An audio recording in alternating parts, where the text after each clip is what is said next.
Hello friends, welcome to trade pen. This is our first class.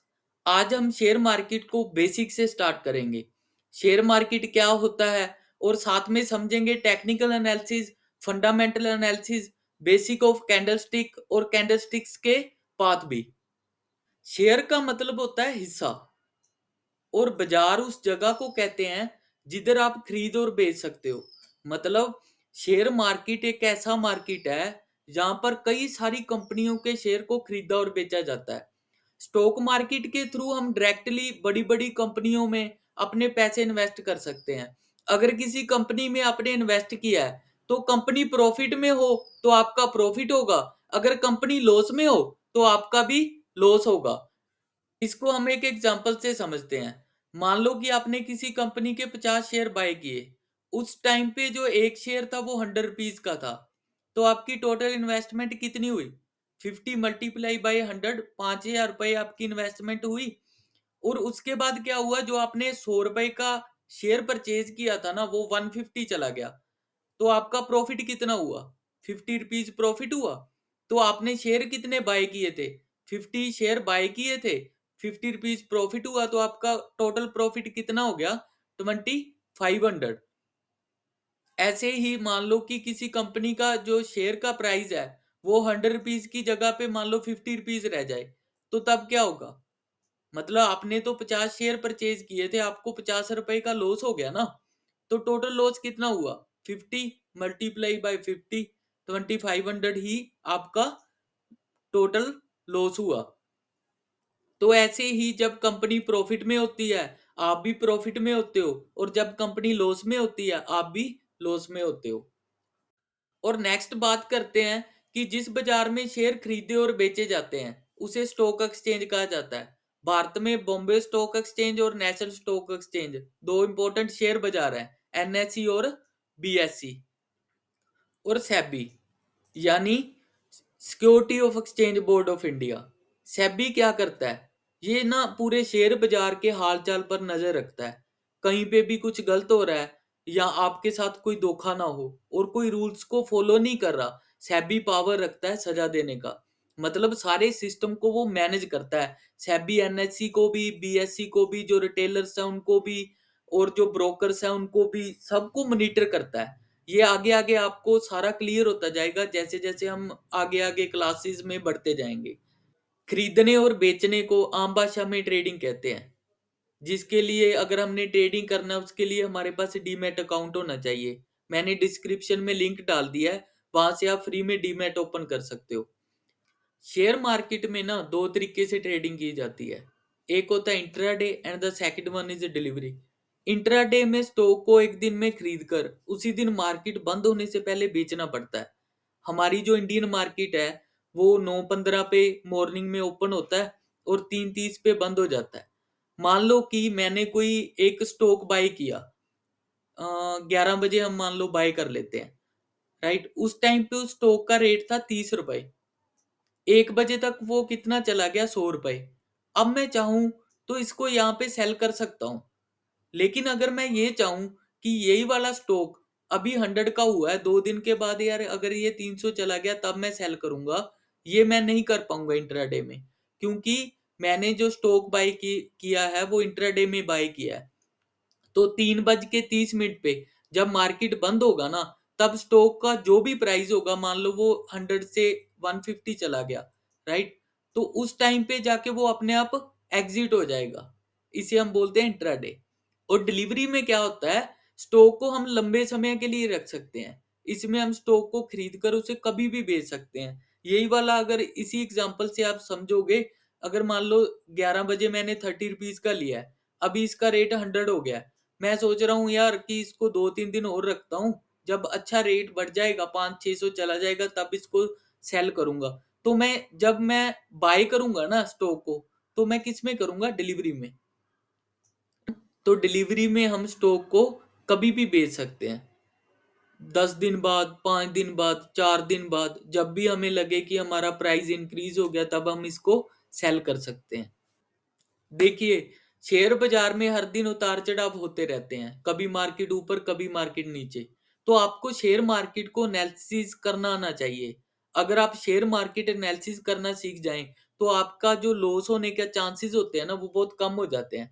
Stock market को समझने के लिए आपको शेयर बाजार में कंपनियों के परफॉर्मेंस ग्राफ को समझना पड़ता है, जिसे हम चार्ट बोलते हैं। आप ट्रेडिंग व्यू पे जाके देख सकते हो, किसी भी कंपनी का चार्ट देख सकते हो कि मार्केट ऊपर जा रहा है, नीचे जा रहा है, उसका भी प्राइस क्या चल रहा है। चार्ट से हमें क्या पता चलता है कि आपको शेयर को कब खरीदना है और कब बेचना है।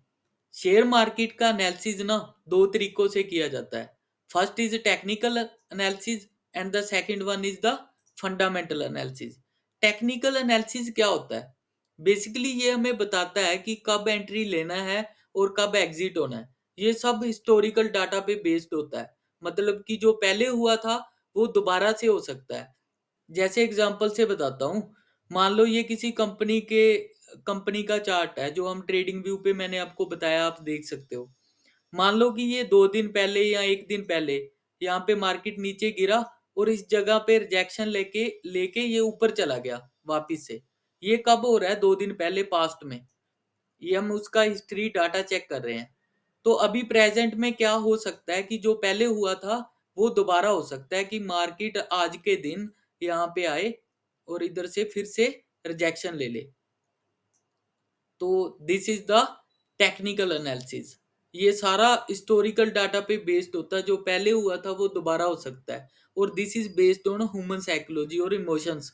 और ये आपको एक डिसिप्लिन ट्रेडर भी बनाता है। जो इंडिकेटर वगैरह वो आगे मैं करवाऊंगा, वो सभी टेक्निकल का पार्ट होते हैं। बेसिकली इंडिकेटर हमें मदद करते हैं मार्केट को एनालिसिस करने में।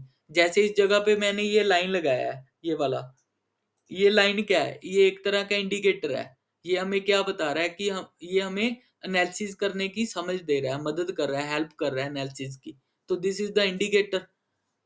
और उसके बाद है फंडामेंटल एनालिसिस। फंडामेंटल एनालिसिस क्या होता है कि आपकी कंपनी कैसी है, अच्छी है, बुरी है, हर साल सेल कितनी बढ़ रही है, प्रॉफिट कितना हो रहा है, एफ आईज डी आईज कितने हैं। बेसिकली फंडामेंटल हमें कंपनी की डीप नॉलेज देती है। अगर नॉलेज होगी कंपनी के बारे में तभी हम कंपनी में इन्वेस्ट कर पाएंगे। नेक्स्ट क्लास में हम साथ साथ हम फंडामेंटल भी कंप्लीट करते रहेंगे। That's very important part of the trading. तो अब बात करते हैं कैंडलस्टिक चार्ट एनालिसिस की। आपने चार्ट पे देखा होगा कि ग्रीन और रेड कलर की कैंडल्स होती हैं।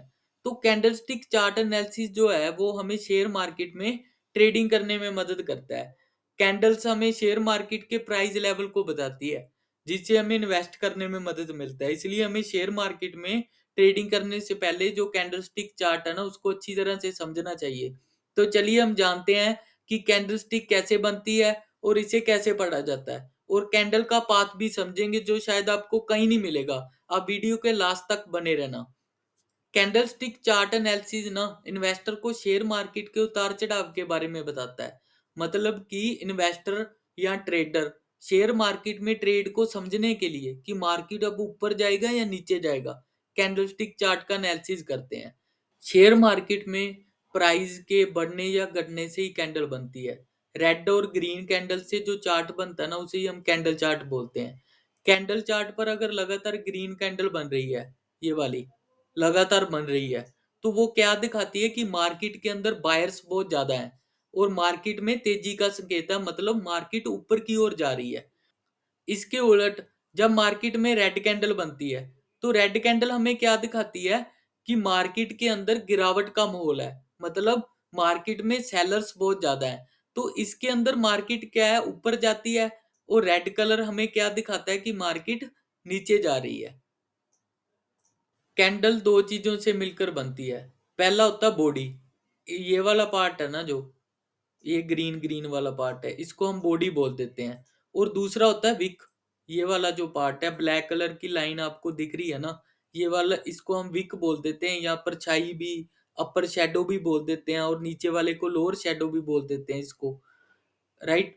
और मार्केट में ना बहुत सी कैंडल बनती है, सभी की बॉडी और विक का साइज भी आपको अलग अलग मिलेगा।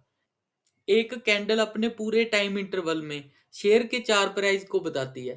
पहले बात करते हैं टाइम इंटरवल की। टाइम इंटरवल का मतलब है चार्ट पर कितने टाइम फ्रेम की कैंडल बनी है। अगर 5 मिनट का चार्ट है तो चार्ट के ऊपर हर एक कैंडल का टाइम इंटरवल 5 मिनट होगा।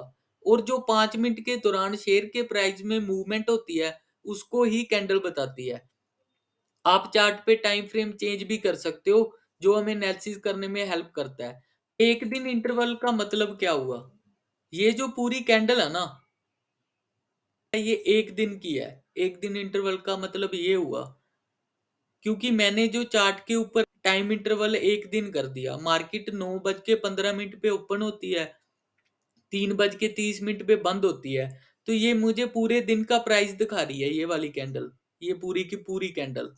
तो इसे हम बोल देते हैं टाइम इंटरवल। और अगर मान लो मैं इसका टाइम इंटरवल 1 डे की जगह पे 5 मिनट कर दूं, यहाँ पे 5 मिनट कर दूं, तो क्या होगा? 9:15 से 3:30 तक 5-5 मिनट बाद हमें प्राइस का मूवमेंट बताएंगी ये कैंडल। तो कितनी ही कैंडल बन जाएगी? अभी ये 1 डे की या पूरी की पूरी? तो फिर क्या होगा कि ये 5-5 मिनट की कैंडल्स बनती जाएंगी। अलग अलग टाइम फ्रेम के चार्ट पर ना कैंडल का साइज भी आपको अलग अलग दिखता है। हो सकता है अगर आप किसी स्टॉक का 5 मिनट का चार्ट देख रहे हो तो 5 मिनट के चार्ट पर आपको बुलिश कैंडल दिखे, इस तरह की ग्रीन कैंडल। अगर आप 15 मिनट की देख रहे हो उसके ऊपर आपको रेड दिखे। इसके पीछे क्या कंसेप्ट है? देखिए, ये एक ही कैंडल है। इसको मैंने 5 मिनट के टाइम फ्रेम पे लगा दिया, इसको मैंने 15 मिनट के टाइम फ्रेम पे लगा रखा है। ठीक है? तो 5 मिनट की कितनी कैंडल मिलकर 15 मिनट की कैंडल बनाएंगी? 3 कैंडल मिलकर बनाएंगी। इसके अंदर क्या है कि गिरावट है, सेलिंग हो रही है। रेड कलर मैंने क्या बताया था कि सेलर्स के लिए होता है जब मार्केट में गिरावट होती है। और ग्रीन कलर क्या डिनोट करता है कि मार्केट अपसाइड जाएगी, मार्केट के अंदर बायर्स मौजूद हैं। राइट? तो अभी ये देखिए यहाँ से क्या हुआ कि 5 मिनट की रेड कलर कैंडल थी, इसने यहाँ से नीचे गया, फिर रेड कलर आई, नीचे गया, यहाँ तक गया। थोड़ा बहुत उलट पुलट हो सकते हैं निशान, ठीक है, आप समझ लेना। तो जैसे ही ग्रीन कैंडल आई, ग्रीन कैंडल ने क्या किया, इस जगह पे ये देखिए यहाँ पे विक बना दिया, इस जगह पे विक बना दिया। अब 5 मिनट के टाइम फ्रेम के ऊपर तो हमें क्या मिल रहा है? ग्रीन कलर की कैंडल दिख रही है। लेकिन अगर हम उसी चार्ट का टाइम फ्रेम 15 मिनट कर लेते हैं तो हमें कैंडल रेड दिख रही है। तो दैट इज द कंसेप्ट कि 5 मिनट की जो कैंडल है वो ग्रीन हो सकती है, बुलिश हो सकती है। वही टाइम फ्रेम, उसी टाइम फ्रेम को अगर चेंज कर दें उसी चार्ट के ऊपर तो 15 मिनट की बीरिश भी हो सकती है। और जैसे जैसे हम क्लासेस में आगे बढ़ते जाएंगे ना, ये कंसेप्ट आपको अभी आज की क्लास में बिल्कुल लास्ट तक जाते जाते सारा समझ आ जाएगा। किसी भी स्टॉक के चार्ट में ना बहुत सी कैंडल होती है और हर एक कैंडल तीन चीजों को मिलाकर बनती है। सबसे पहले होता है बॉडी, ये वाला पार्ट यहां से लेके यहां तक जो ग्रीन ग्रीन आपको दिख रहा है, इसको मैं रियल बॉडी भी बोल देता हूँ या फिर मैं इसको रियल प्राइस भी बोल देता हूँ। ये बेस्ट एरिया होता है ट्रेडिंग के लिए। जैसे मैं आपको एक एग्जांपल से बताता हूँ। यहाँ पे मार्केट नीचे गिर रहा था, उसके बाद क्या हुआ? एक ग्रीन कैंडल बना। ग्रीन कैंडल हमें क्या बताता है कि मार्केट ऊपर जाएगा। तो यहाँ पे क्या हुआ? इस पॉइंट पे क्या हुआ कि बायर्स गेटिंग बैक, जो बायर्स है ना उनकी एंट्री हो गई है मार्केट के अंदर। इस कैंडल ने हमें ये बताया, इस बॉडी ने। राइट? उसके बाद जब नेक्स्ट बॉडी बनी तो वो इससे बड़ी बनी। उसने क्या बताया कि अभी हम जो पहले थे उससे भी ज्यादा स्ट्रोंग हो गए हैं। मतलब यहाँ पे क्या हुआ, बायर्स और भी ज्यादा बढ़ गए इस पॉइंट के ऊपर। और थर्ड कैंडल ने हमें क्या बताया? थर्ड कैंडल ने बताया कि अब हम बहुत ज्यादा हो गए हैं, स्ट्रोंग हो गए हैं। तो सबसे ज्यादा जो बायर्स है इस जगह पे है, तो अब मार्केट किधर जाएगा? ऊपर की तरफ जाएगा। तो इसलिए मैंने बोला था कि body is the real price, कि ये हमें बताती है बॉडी कि मार्केट अभी वीक है, यहाँ पे स्ट्रोंग हुई, यहाँ पे उससे भी ज्यादा स्ट्रोंग हो गई। सेकंड इज अपर विक, या हम इसको अपर शेडो भी बोल देते हैं। ये वाला जो पार्ट होता है ना, बॉडी के ऊपर वाला हिस्सा होता है, ये वाला पार्ट, ये जो ब्लैक ब्लैक लाइन है इधर तक, इसको हम अपर शेडो भी बोल देते हैं। अभी मैं यहाँ पे ना आपको एक्सप्लेन कर दूं कि कौन सी चीज क्या होती है, फिर साथ साथ हम ना पाथ भी ड्रॉ करेंगे और आपको फिर समझ आ जाएगा कि कैंडल के अंदर प्राइस चलता कैसे है। ठीक है? यहाँ तक क्या होता है कि जो शेयर की कीमत होती है ना वो बाइंग के बाद उछाल तो मारती है, यहाँ तक प्राइस जाता है, लेकिन यहाँ पे सस्टेन नहीं कर पाता और वो नीचे आके क्लोजिंग दे देता है। मतलब प्राइस वहां तक गया, इस जगह तक पहुंचा प्राइस, बट वहां पे सस्टेन नहीं कर पाया। ऐसे ही third one is the lower wick, या जिसे हम लोअर शैडो बोल देते हैं। ये बॉडी के नीचे वाला पार्ट होता है, ये वाला। जैसे ये ऊपर वाला था अपर विक था, ये नीचे वाला पार्ट है तो लोअर विक है। इसमें होता क्या है कि जो शेयर की कीमत में बेचने के बाद गिरावट होती है ना, तो बायर के कारण जो शेयर का प्राइस होता है ना, वो ऊपर आकर क्लोजिंग देता है। मतलब प्राइस नीचे जाता है लेकिन वहां पे रुक नहीं पाता या सस्टेन नहीं कर पाता, तो वो क्लोजिंग कहाँ पे आके देता है, या यहाँ पे रुक नहीं पाता, यहाँ तक प्राइस गया है लेकिन वो क्लोजिंग कहाँ पे देता है, ऊपर आकर। ठीक है, तो उसे हम बोल देते हैं लोअर विक। जैसे अपर विक क्रिएट होता है ना, वैसे ही लोअर विक क्रिएट होता है, क्योंकि दोनों जगहों पे सेम थिंग होती है कि प्राइस जाता तो है लेकिन वहां पे सस्टेन नहीं कर पाता या रुक नहीं पाता, और वो नीचे जाके क्लोजिंग दे देता है। तो कैंडल अपने जो पूरे टाइम इंटरवल में ना शेयर के चार प्राइस को बताती है। सबसे पहला होता है ओपनिंग प्राइस, ये वाला प्राइस जो है ना, ये वाला है ओपनिंग प्राइस। ठीक है, ये कैंडल का शुरुआती प्राइस होता है, मतलब जब कैंडल बनना शुरू होती है तो उसका स्टार्टिंग प्राइस ही ओपनिंग प्राइस होता है। मतलब अगर कोई कैंडल स्टिक एक दिन के टाइम इंटरवल का है, तो दिन के शुरुआत में 9:15 में उसका जो प्राइस था वही कैंडल का ओपनिंग प्राइस होता है। तो उसके बाद आ जाता है हमारे पास क्लोजिंग प्राइस। ठीक है, ये कैंडल का अंतिम प्राइस होता है। मतलब जब कैंडल बनना बंद होती है तो उसका लास्ट प्राइस ही क्लोजिंग प्राइस होता है। मतलब अगर कोई कैंडल स्टिक एक दिन के टाइम इंटरवल का है, तो दिन के खत्म होने पर उसका जो प्राइस होगा वही कैंडल का क्लोजिंग प्राइस होता है। मतलब 3:30 पे मार्केट बंद हो जाएगी, जब वहां पे क्लोजिंग देगी वही लास्ट जो प्राइस है वही क्लोजिंग प्राइस है। और उसके बाद आता है हाईएस्ट प्राइस। ठीक है, कैंडल बनने के दौरान प्राइस कई बार बहुत ऊपर चला जाता है तो कई बार बहुत नीचे, लेकिन इसी टाइम के दौरान स्टॉक का जो सबसे हाई प्राइस होता है ना, वही कैंडल का हाई होता है।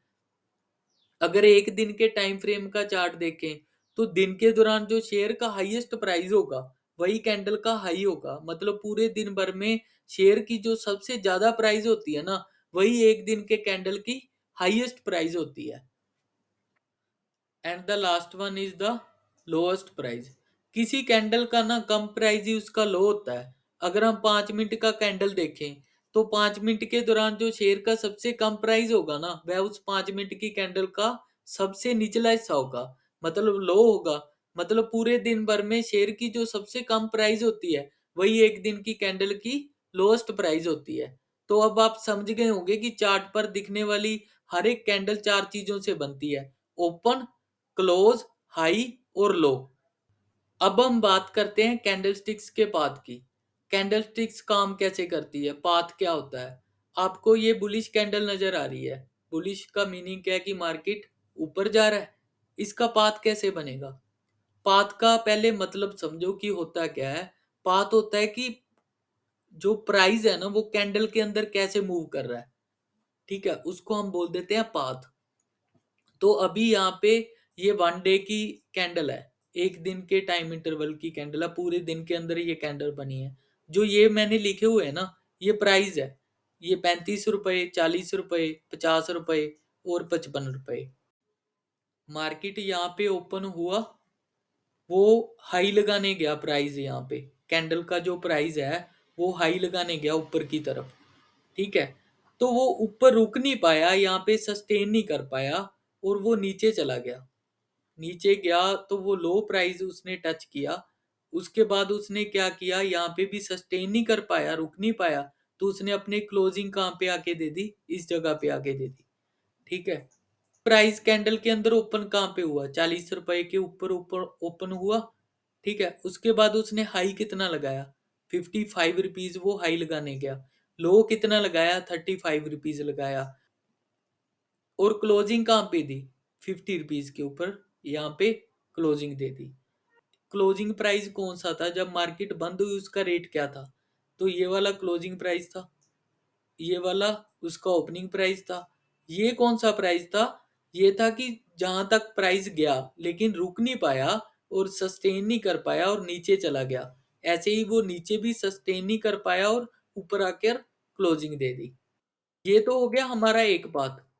इसका अभी दूसरा पाथ भी बनेगा, राइट। यहाँ पे फिर से प्राइस ओपन हुआ। ठीक है, वो ऊपर की जगह नीचे भी जा सकता है ना। तो वो पहले नीचे गया, फिर उसके बाद ऊपर हाई लगाने गया, वहां पे सस्टेन नहीं कर पाया, और उसने इस जगह पे आके क्लोजिंग दे दी। जनरली जो यूज होता है ना, ज्यादा जो यूज होता है वो ये वाला पाथ यूज होता है। तो क्या हुआ कि 40 रुपीज पे ओपनिंग हुआ, 35 लो लगाया, उसके बाद 55 हाई लगाया, और क्लोजिंग दे दिया 50 रुपीज के ऊपर। तो अब बात करते हैं रेड कैंडल की। रेड कैंडल हमें क्या बताती है कि मार्केट नीचे जाएगा। इसके अंदर क्या होता है, सेलर्स होते हैं, ठीक है। तो और ग्रीन कैंडल के अंदर क्या होते हैं, बायर्स। वो क्या बताती है, मार्केट ऊपर जाएगा, ठीक है। इसकी जो प्रॉपर्टीज है ना, वो as the same as green candle. इसमें भी हाई प्राइस है, शेडो है, ओपनिंग प्राइस है, क्लोजिंग प्राइस है, लोअर विक है, लो प्राइस है। लेकिन इनकी वर्किंग अलग अलग है। बस यही वर्किंग है कि वो ऊपर को डिनोट करती है, ये बताती है कि मार्केट नीचे जाएगा। ये वैसे ही सेम है, ये 55 रुपीज, 50 रुपए, 40 रुपए, 35 रुपए। तो इसका पाथ बनाते हैं। तो सबसे पहले प्राइस ओपन कहाँ पे हुआ है, यहाँ पे। ओपन होने के बाद वो नीचे चला गया, मान लो लो प्राइस लगाने चला गया, लो लगाया, यहाँ पे रुक नहीं पाया, सस्टेन नहीं कर पाया, तो वो ऊपर की तरफ चला गया प्राइस। उसने हाई लगाया यहाँ पे भी वो रुक नहीं पाया और सस्टेन नहीं कर पाया। सप्लाई की वजह से, डिमांड की वजह से ये होता है कि वो सस्टेन या रुक नहीं पाता। ये कंसेप्ट हम आगे और भी क्लियर कर लेंगे, डोंट वरी अबाउट दैट। तो यहाँ से वो उसने क्लोजिंग कहाँ पे दे दी, इस जगह पे नहीं, उसने क्लोजिंग कहाँ पे दी, इस जगह पे। तो ये बन गया इसका फर्स्ट बात, ठीक है। यानी कि मार्केट ओपन कहाँ पे हुआ, 50 रुपीज पे ओपन हुआ, 35 रुपए वो लगाने गया लो प्राइस, फिर 55 लगाने गया कैंडल का प्राइस, देन उसने क्लोजिंग कहाँ पे दे दी, 40 रुपीज के ऊपर आकर क्लोजिंग दे दी। मतलब आज क्या हुआ कि मार्केट 50 रुपीज पे ओपन हुआ था। जब मार्केट ओपन हुआ तब 50 रुपए रेट चल रहा था शेयर का। लेकिन जब 3:30 पे मार्केट बंद हुआ, तो उस टाइम पे प्राइस क्या था शेयर का, 40 रुपए प्राइस था। समझ आ गया आप। तो इसका सेकंड पाथ कैसे बनेगा, यहाँ पे मार्केट ओपन हुआ, पहले वो लो लगाने गया था, ये भी हो सकता है ना प्राइस पहले हाई लगाने चला जाए। हाई लगाने गया, हाई लगाने के बाद उसने लो लगाया, और क्लोजिंग कहाँ पे दे दी, इस जगह पे दे दी। जनरली ये वाला यूज होता है, ठीक है। इसमें और इसमें क्या डिफरेंस है, both are the same, but बस एक प्राइस की मूवमेंट है कि प्राइस कैसे मूव कर रहा है कैंडल के अंदर। 50 रुपीज पे ओपन हुआ, हाई लगाने गया, नीचे गया 35, एंड क्लोजिंग दे दी 40 के ऊपर। यहाँ पे भी 40 है, यहाँ पे भी 40 रुपीज के ऊपर क्लोजिंग दिया, ठीक है। Both are the same. उसके बाद आ जाता है थर्ड टाइप ऑफ मार्केट, ठीक है। फर्स्ट तो हमने कर लिया कि मार्केट बुलिश था, कि मार्केट ऊपर जा रहा है। सेकंड हमने किया कि मार्केट नीचे जा रहा है। अब ये न्यूट्रल कौन सा जोन होता है जिसके अंदर प्राइस कहीं पे भी नहीं जाता, वो एक ही जगह पे के ऊपर या थोड़े से जोन के अंदर ही मूव करता रहता है। इसमें हम ट्रेडिंग को अवॉइड करते हैं एक्चुअली, क्योंकि इसके अंदर बॉडी ना के बराबर होता है। इसको अगर आप मार्केट में देखोगे ना, इस तरह का बना होगा ये, इस तरह से। क्योंकि यहाँ पे मार्केट क्या होता है, कंफ्यूजन स्टेट में होता है कि मैं ऊपर जाऊं या मैं नीचे जाऊं, ये मार्केट को भी पता नहीं होता इस स्टेट में, ठीक है। इसमें होता क्या है, high price is same as that, वो मैंने एक्सप्लेन किया जो बुलिश में। वीक भी वैसे ही है, opening price closing price same body, lower wick low price. जो ओपनिंग प्राइस है ना, वो क्लोजिंग प्राइस के बराबर होता है, बिल्कुल इक्वल होता है। मान लो कि मार्केट नीचे गिर रहा है, ऊपर 50 सेलर्स बैठे थे, इस पॉइंट पे आके, ठीक है, मार्केट ऊपर चला गया। क्यों चला गया ऊपर, क्योंकि इस जगह पे 50 बायर बैठे हैं। मतलब क्या है कि 50 ही इधर बैठे हैं, 50 ही इधर बैठे हैं। वो क्या कर रहे हैं कि मार्केट को ऊपर लेके जाते हैं, 50 50 उसको नीचे ले आते हैं, फिर 50 ऊपर लेके जाते हैं, 50 नीचे ले आते हैं, ऊपर लेके जाते हैं 50 50 ही फिर नीचे ले आते हैं। तो वो एक साइडवेज के अंदर मार्केट चली जाती है, कंफ्यूजन स्टेट के अंदर होती है मार्केट। इसलिए इसको हम न्यूट्रल जोन बोल देते हैं। बॉडी वो बिल्कुल ना के बराबर होती है, ऐसे ही होता है बस, बिल्कुल ऐसे एक लाइन सी होगी, ऐसे आपको मैं लाइव आगे आगे दिखाऊंगा सारा, बिल्कुल ऐसे, ठीक है। अब बात करते हैं न्यूट्रल के पाथ की, ठीक है। मार्केट ओपन कहाँ पे हुआ, इस जगह पे हुआ, हाई लगाने गया, 60 रुपीज सस्टेन नहीं कर पाया, रुक नहीं पाया, नीचे आ गया, लो लगाने गया, और क्लोजिंग कहाँ पे थी उसने, 50 रुपीज के ऊपर आके। कि मार्केट सेम प्राइस पे ओपन हुआ था 50 रुपीज पे, और सेम ही प्राइस पे उसने क्लोजिंग दे दिया, that is the neutral zone. इसके अंदर अब दूसरा पाथ कौन सा बनेगा, मार्केट यहाँ से ऊपर गया था, यहाँ से पहले वो नीचे चला जाएगा, फिर प्राइस ऊपर गया, फिर उसने क्लोजिंग कहाँ पे दे दी, इस जगह के ऊपर आके, ठीक है। तो इसके अंदर क्या है, इसके अंदर भी 50 रुपए पे ओपन हुआ था, 50 रुपए के ऊपर क्लोज हो गया, that is the neutral zone. अगर कोई कंफ्यूजन है then write down in comment box, I will help you. अगर ये वीडियो आपको अच्छा लगा तो please like comment and subscribe our channel. Thank you so much.